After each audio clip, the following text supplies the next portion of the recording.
반갑습니다. 반갑습니다. 네이버 카페에서는 위에 보시면 네이버 카페 제목이 있는데요. 네이버 카페에서는 이제 특허 3D 엠보침 모르시는 분들이 아직 많죠. 특허 3D 엠보침을 제가 이제 기술자에 한해서 무료로 이제 샘플을 드리고 있습니다. 네. 하지만 이게 빙빙으로 눈썹을 만드시는 분들은 3D 엠보침을 드려도 전혀 이제 그 의미가 좀 없기 때문에 빙빙으로 하지 않으시는, 그래도 자세만큼은 틀리지 않으신 분에 한해서 신청하시면 제가 이제 보내드리고 있습니다. 착불로 보내드립니다. 자, 지난 시간에는 제1도법에서 눈썹의 중심선을 찾는 방법에 대해서 설명을 드렸고, 제2도법에서는 눈썹이 어디서부터 시작하는가에 대한 S1 포인트에 대해서 설명을 드렸습니다. 자, 눈썹을 또 한번 그려보겠습니다.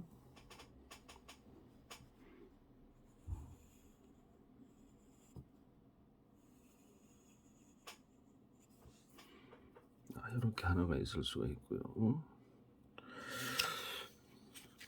이거 화면에 잘 안 차겠는데? 제가 또 그려볼게요.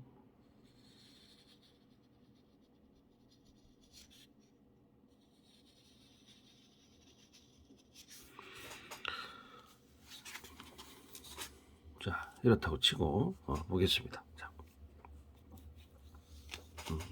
볼게요.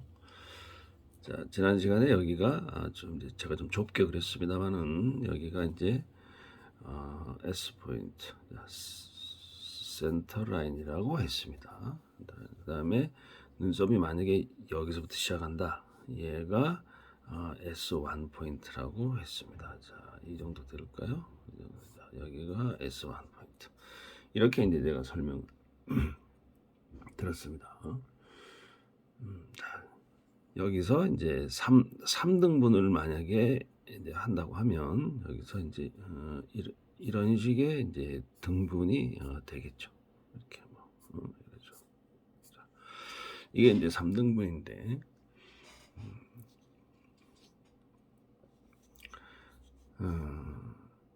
S2 포인트. 자, 여기가 S2 포인트입니다. S2. S2입니다. 자, 이 S2 포인트는 이번 영상에서는 잠깐 다뤄야 되는데 3분의 1 등분으로 나누었을 경우, 1등분, 2등분, 3등분으로 나누었을 경우에 3분의 1 지점에 위치하고 있습니다. 이게 이제 3분의 1 지점이죠. 3분의 1 지점에 위치하고 있다. 이렇게 생각하면 이제 아주 간단한 문제입니다. 네, 전 세계적으로 모든 엠보 기술자분들은 등분으로 나누는 눈썹을 하지 않을 수가 없어요.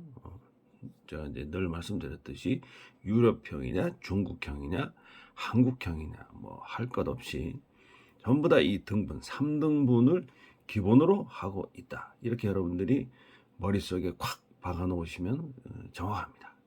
이 등분 눈썹은 무조건 다 등분이 돼야 된다 하는 거예요. 이게 3등분이 기본이다. 이렇게 말씀을 드리고 있습니다. 여러분들이 반영구 기술자들이 가장 쉽다고 하는 수지기법이나 그보다 조금 더 어려운 기술이긴 한데 그라데이션 눈썹 기법, 화장형 눈썹 기법은 굳이 이렇게 등분을 하지 않아도, 나누지 않아도 일반 눈썹만큼은 엠보 눈썹만큼은 반드시 등분을 하셔야 된다. 자, 수지 눈썹은 굳이 등분을 하지 않으셔도 돼요.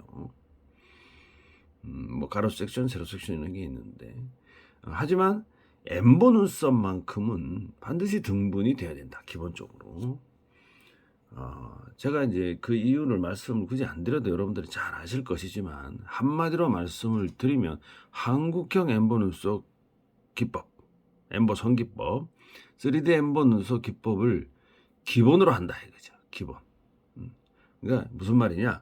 자, 기본으로 한다는 얘기가 눈썹에 머리 부분이 있고 머리 얘를 몸통이라고 할게요. 몸통.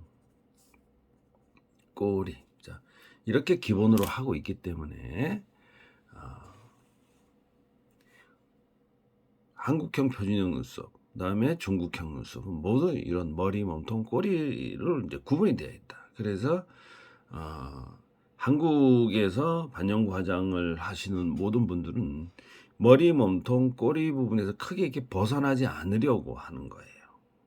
벗어나지 않으려는 이 경향을 가지고 있습니다. 만약에 이 3분의 1 개념이 아니다 이거죠. 여기서 얘도 3, 얘도 3, 얘도 3인데 만약에 이게 3분의 1 개념이 아니다 라고 하는 경우가 바로 뭡니까? 이게 3분의 1이 아니야. 그러면 뭐가 돼? 응용형이 되는 거죠. 응용형이 되는 거예요. 디자인에서 응용형이에요. 여기서 내용면의 응용형이 아니고. 자, 다시 공부해 보면 제1도법에서는 센터라인이 있다고 했습니다. 센터라인이 있다고 했습니다. 제1도법에서는 센터라인이 있습니다. 이 센터라인은 변하지 않습니다. 얘는 불변이야. 불변. 변하지 않아.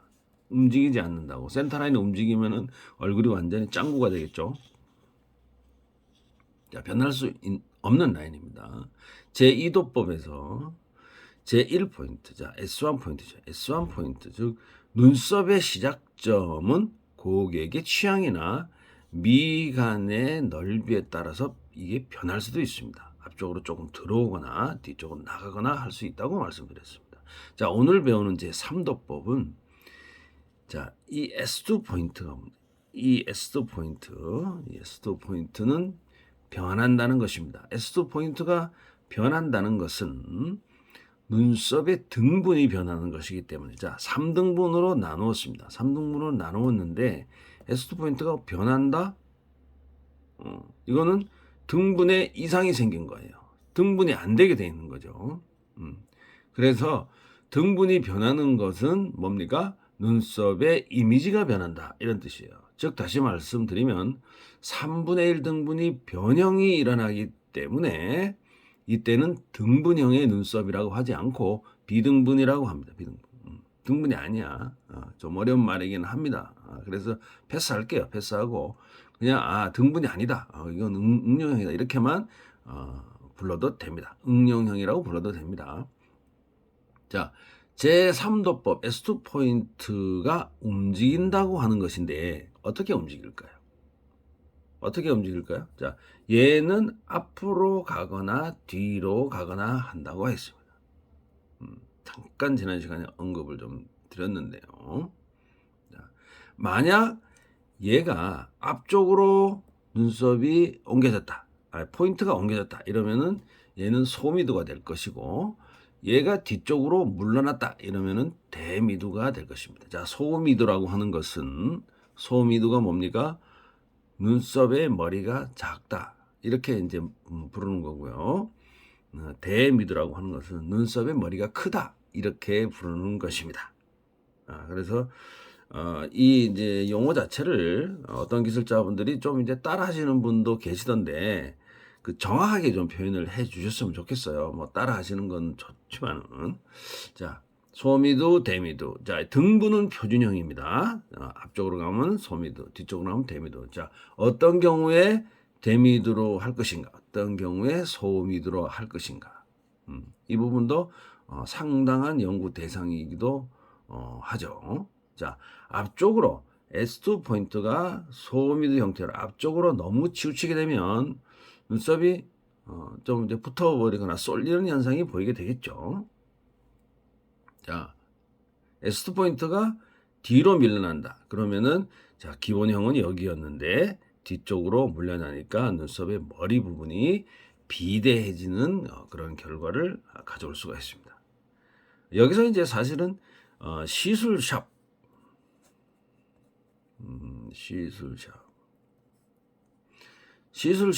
정도만 운영하시고 싶으신 기술자분들은 그냥 등분형에서 S2 포인트, 기본적인 에스트 포인트만 알고 있어도 사실은 좀 무방합니다.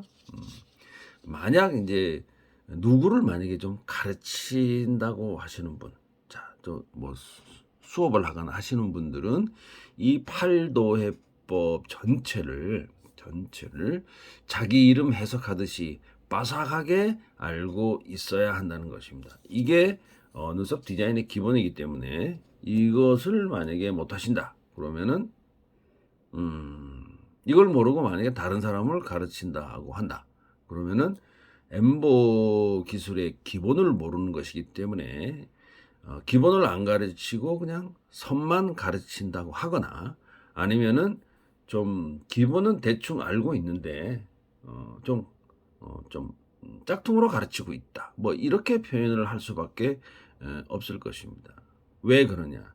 이 8도 해법, 11도 해법을 만든 사람이 바로 저이니까 제가 어떻게 만들었냐에 따라서 물론 예전에 제 특강을 들으시는 분들이 혹시 계시는 분들은 비교적 좀 정확하게 설명을 하겠죠. 저한테 배우신 분들은. 하지만은 그냥 이제 맹목적으로 다른 사람이 하는 거를 따라서 하시는 분일 경우에는 따라서 하는 건 좋은데 좀 제대로 따라서 해라. 좀 이런 뜻으로 제가 말씀을 드리고 있습니다. 자, 그러면 이 에스트 포인트가 앞으로 가고 뒤로 가고 이건 어떻게 결정이 되어지느냐. 물론 처음에 디자인할 때 에스트 포인트는 미리 정해놓고 정해놨지 않습니까? 3분의 1, 3분의 1, 3분의 1을 딱 정해 놨는데 이 에스트 포인트가 이렇게 그려졌어요.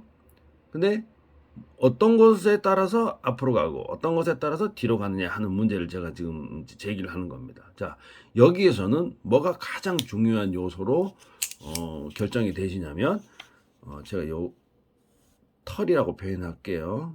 털, 눈썹 털이죠. 사실은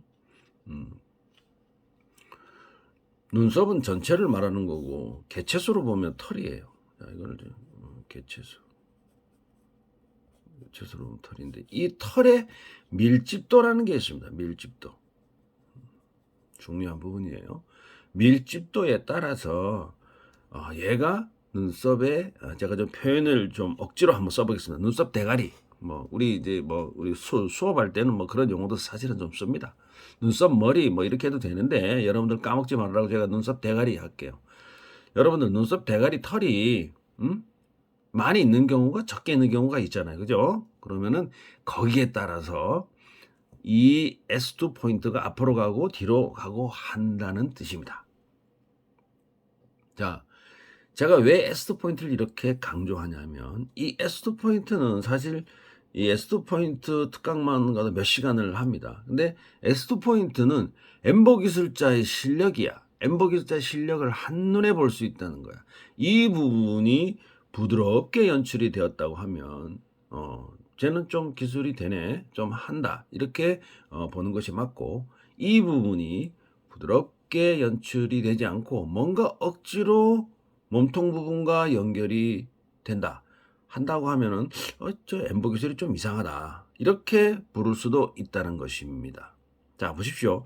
등분을 나누었단 말이야. 등분을 나누었는데 그럼 등분만 나누면 되냐? 각 부분마다 시술해야 될 법칙과 원칙 같은 게 있어요. 그러면은 눈썹 머리하고 눈썹 몸뚱아리하고는 뭐가 연결이 돼야 될 거 아니야. 그죠? 그 연결이 부드럽게 되시는 분들은 뭡니까? 좀 괜찮은 그래도 기술자다.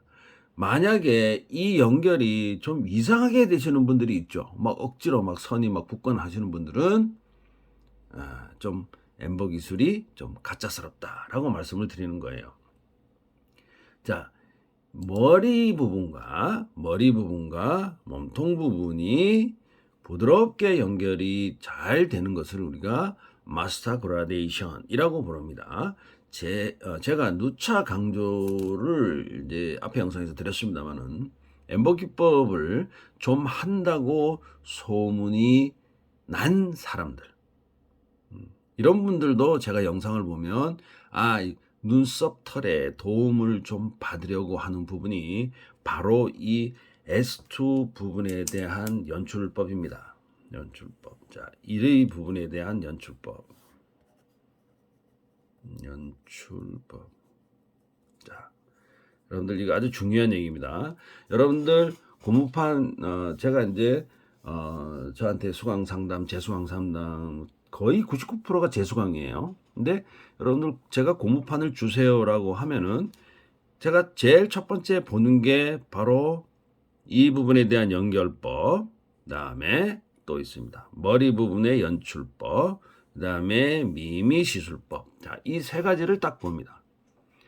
이 세 가지를 딱 봤을 때 뭔가 부자연스럽다고 하는 것은 좀 고쳐야 될 게 있다.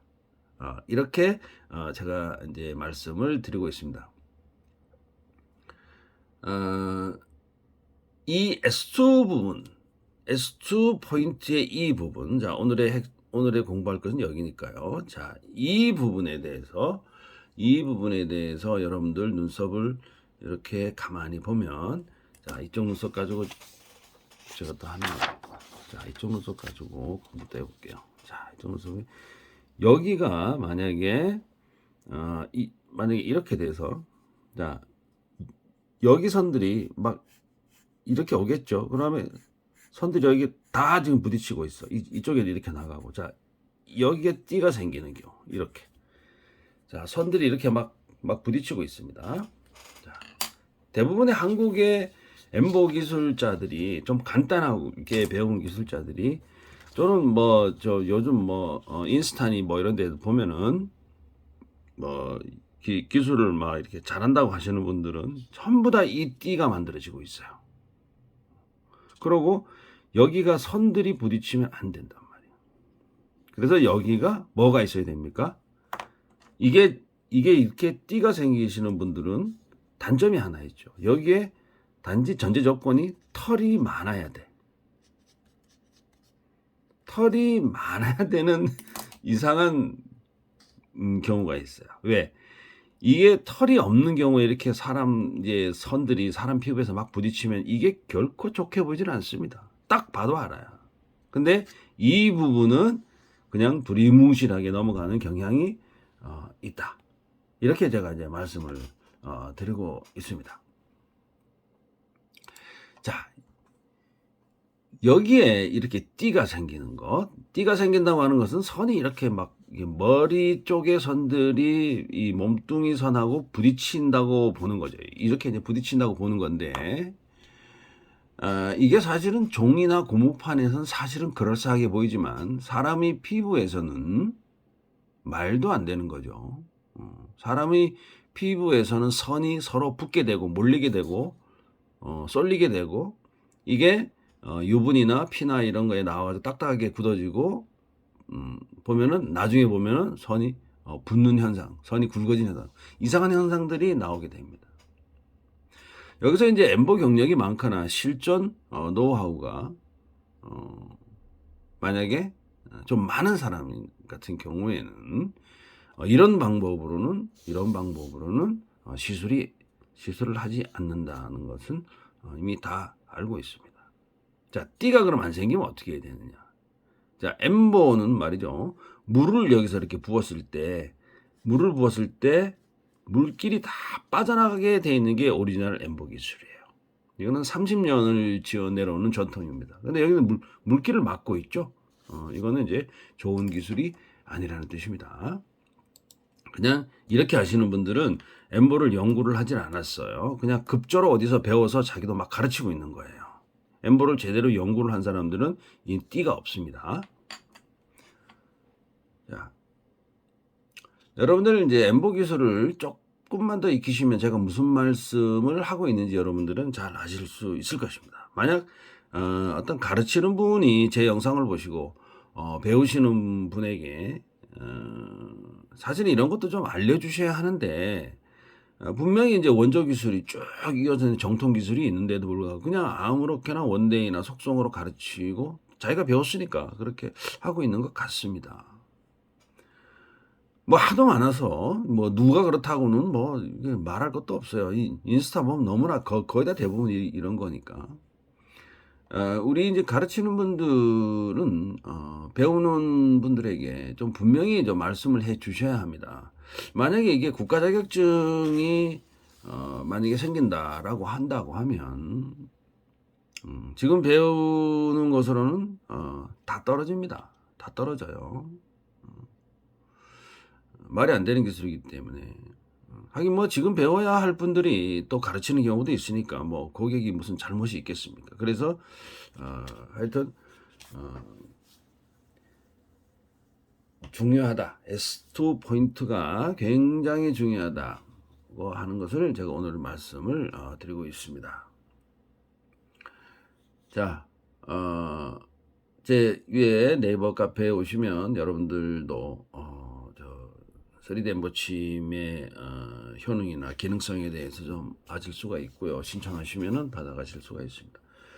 자, 하여튼 오늘은 이 S2 포인트, 팔도해법에서 좀 비교적 중요한 이 엔딩 포인트만큼 이제 중요한 안 중요한 게 어디 있습니까? 팔도해법에서. 근데 비교적 중요하다고 할 수 있는, 더 중요하다고 할 수 있는 S2 포인트에 대해서 공부를 했고요. 이 고급 엠보를 지향하는 고급 엠보를 하시는 분들은 반드시 S2 포인트에 대한 연구가 되어져야 합니다. 이게 안 되면 어떤 현상이 일어나냐? 여러분들 만약에 생다지에 이제 뭐 표현 자체가 좀 웃기지만은 눈썹 털이 하나도 없는 사람이 왔을 때는 여러분들 어떻게 하실 겁니까? 이상하게 만들어진단 말이에요. 그래서 여러분들 인스타그램에 보시면 이 부분이 눈썹 털이 나 있는 사람이 대부분 사진을 올려놨어요. 또는 눈썹이 전부 다 있으신 분들을 그냥 정지 작업만 좀 하고 이렇게 하는 선들이 많은데 이 부분을 그냥 두리뭉실하게 잘 안 보여준단 말이에요. 이 부분을. 왜? 자기가 잘 안 되니까. 선들이 이렇게 막 부딪히고 쏠리고 막 이런 현상이 있으니까 이 부분들 잘 안 보여주는 영향이 있어요. 그래서 이 부분을 여러분들이 해법을 연구를 좀 하셔야 됩니다.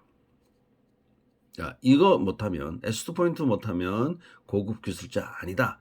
이렇게 알려드리면서 오늘 영상은 여기서 마치도록 하겠습니다. 감사합니다.